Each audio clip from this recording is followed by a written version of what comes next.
to another episode on the channel. So in this one, we're going to do a little bit of maintenance to this guy.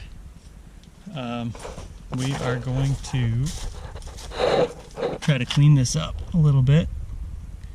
Get that back on there from when I tried to take it off. And we're going to do an oil change on it. And we are going to attempt to put this guy, this trim piece, on over here. So to do that, we've got this stuff over here. Went and picked up some BraveLion.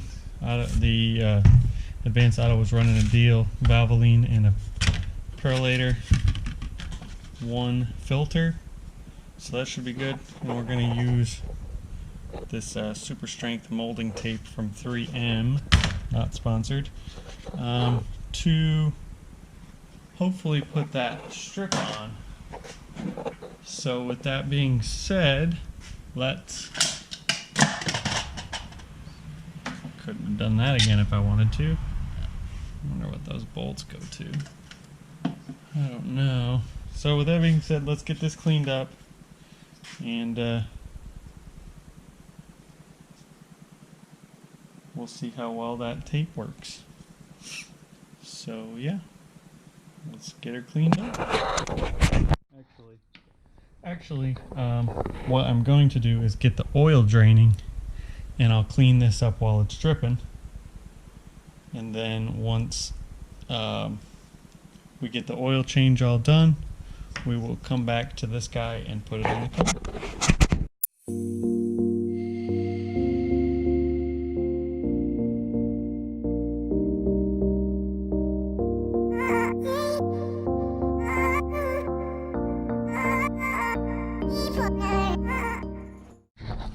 Alright guys, so we got it up on our ramps. We are going to pop the top. I did notice that the check engine light came on, so I'm not sure what that's about, but interesting. I've never seen it like that.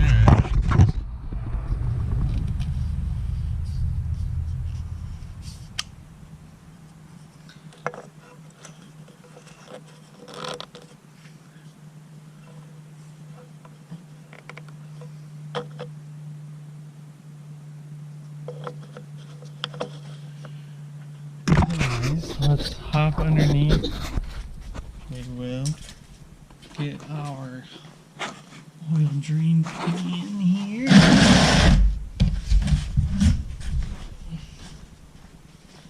We'll hop underneath and we'll get this thing drained. Also, I'm not sure if anybody's got these, but for cars that are lower to the ground, these extenders are fantastic. And unfortunately they were discontinued. I could not find them when I was trying to buy them, so my dad ended up giving me his because he, of course, drives things that are a little more lifted. So he gave them to me knowing that I work on cars a lot more, and oh my god, are they a lifesaver. So if you ever find any of those, pick them up. Those are worth every penny. But let's get this oil.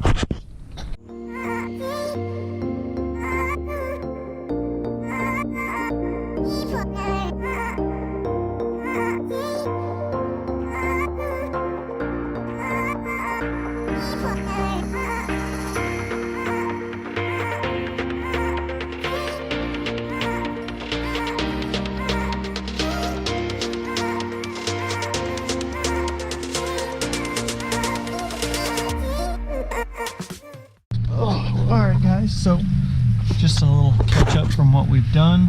We've already drained it with our drain plug, which was a 15mm drain plug. We got our filter off. See if you can't see that. Filter off, and we double checked that our seal, oof, dripping oil, forgot. And we've double checked that our seal is for sure. Sorry, got oil in my camera. The seal is still on the filter, so we don't have a problem there. So what we got to do, get that new filter in there and then fill her up with oil. Also, I forgot to plug in this O2 sensor, which is why I'm sure why I'm getting the check engine light on the dash now. So we'll clear that code once we get her all fired up and whatnot, and should be good to go. So let's finish up this oil change.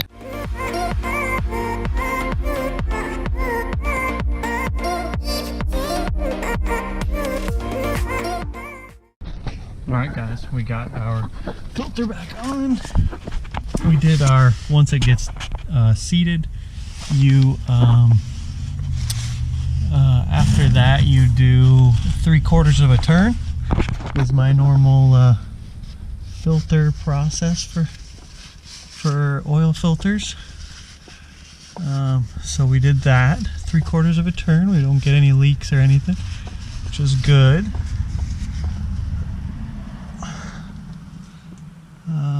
Perfect. And from there we are going to put some oil in it. I'll pull out some of this stuff here.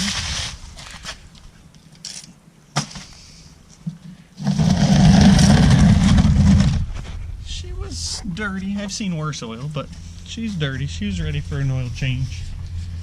So let's get some oil put into it and then we will fire it back up.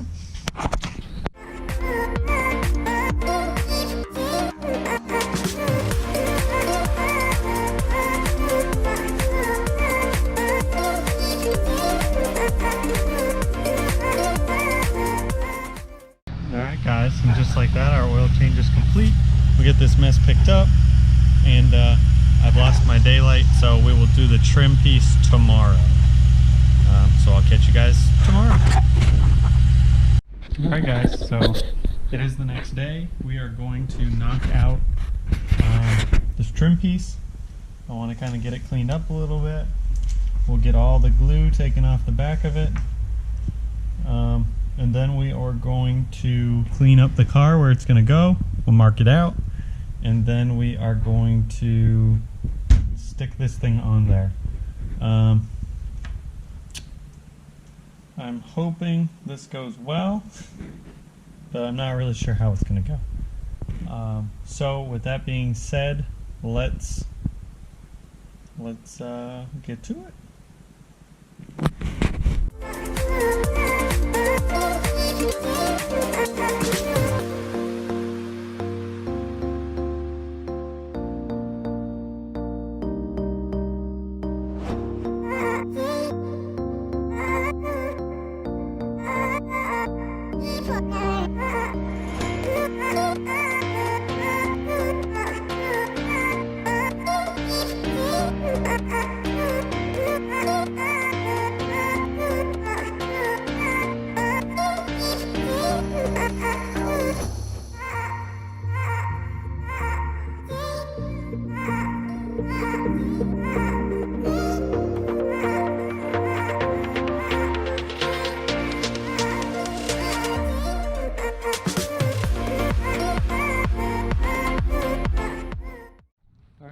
So we've got our part all cleaned. We marked up some spots on the side of the car, and it doesn't have to be perfect. And we use this side to mark it up. So it doesn't have to be absolutely perfect. You can never see one side and the other side at the same time. So really you'll never be able to tell. But even the way I'm doing it should be pretty close. I used my tape to mark distances from certain places, and I'm going to use the back one as my main reference. So I'm going to line up the back and work my way forward. So this is to the bottom edge of the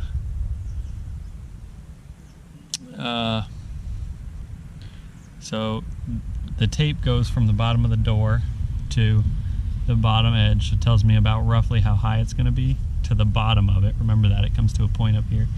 And then the top one is telling me reference from the front of the door gap, from the front edge of the door. So my point should end just before it, and the bottom edge of my line should match where this piece of tape is. It actually should be further back because the point should actually be right around here. So it probably should be further back to here so that you actually get to the bottom of the trim piece, but that's okay. I'm going to wing it. Here is the tape that we're going to use, double-sided. I'm just going to run a strip along the whole thing, slap it on there, call it good. I may throw a couple pieces of tape across it just to hold it in place. I don't think I'll need to. And depending on how sticky this stuff is, I might not do that. But yeah, let's get to applying this stuff. Alright guys, so we got our tape on there. I cut it as close to the end as I dared. And then from here, what we're going to do is we've got some wax and grease remover basically, and we're going to do it to this door because I did wash it and there's definitely some wax mixed into the wash, and I want it to stick really well. So we're going to do that in the area that we're going to apply the molding. We are going to dry it off, and then we are going to stick it, well, let it dry, and then we're going to install the molding. Let's get it done.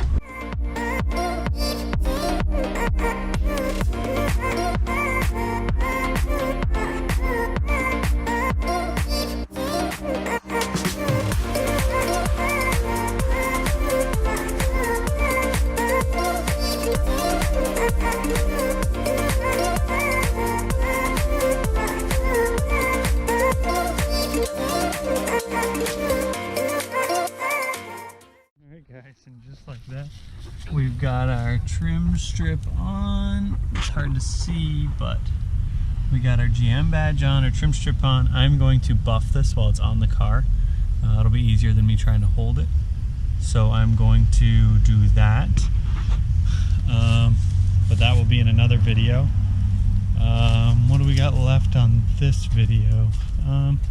The only thing left that I'm going to do is, I think, replace that bezel you can't see, but I'm going to replace the bezel around the shifter as there is nothing there.